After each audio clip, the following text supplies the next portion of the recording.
Consequência, husi revoga, pensaun mensal vitalícia, titular sira, hahu, hamamuk, fasilidade estadu, sira usa durante.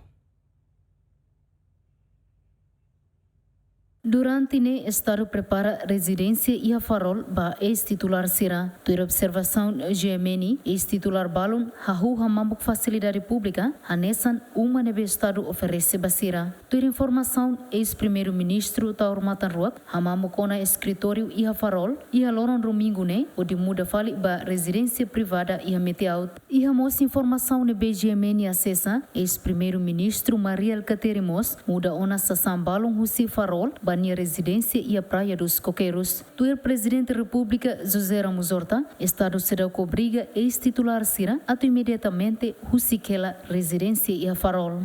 Lei necessária, mas o governo tem que ter a implementação, los ohengueira tem que ter. Diria também, bela oportunidade, para mané afetado, né, aluga. Ok, ordla liga sai, mas é fulfulan selo fulfulan.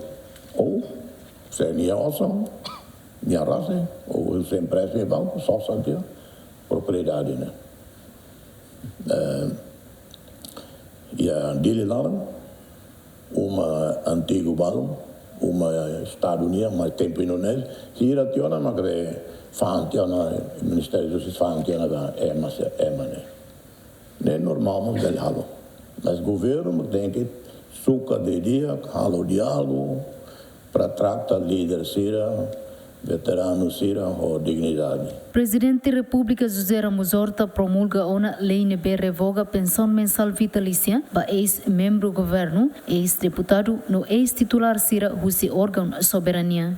Lei nehala com mos benefício sira nebe ex-titular sira hetan husi estado. Santina de Jesus, Delma Suzeti, GMN.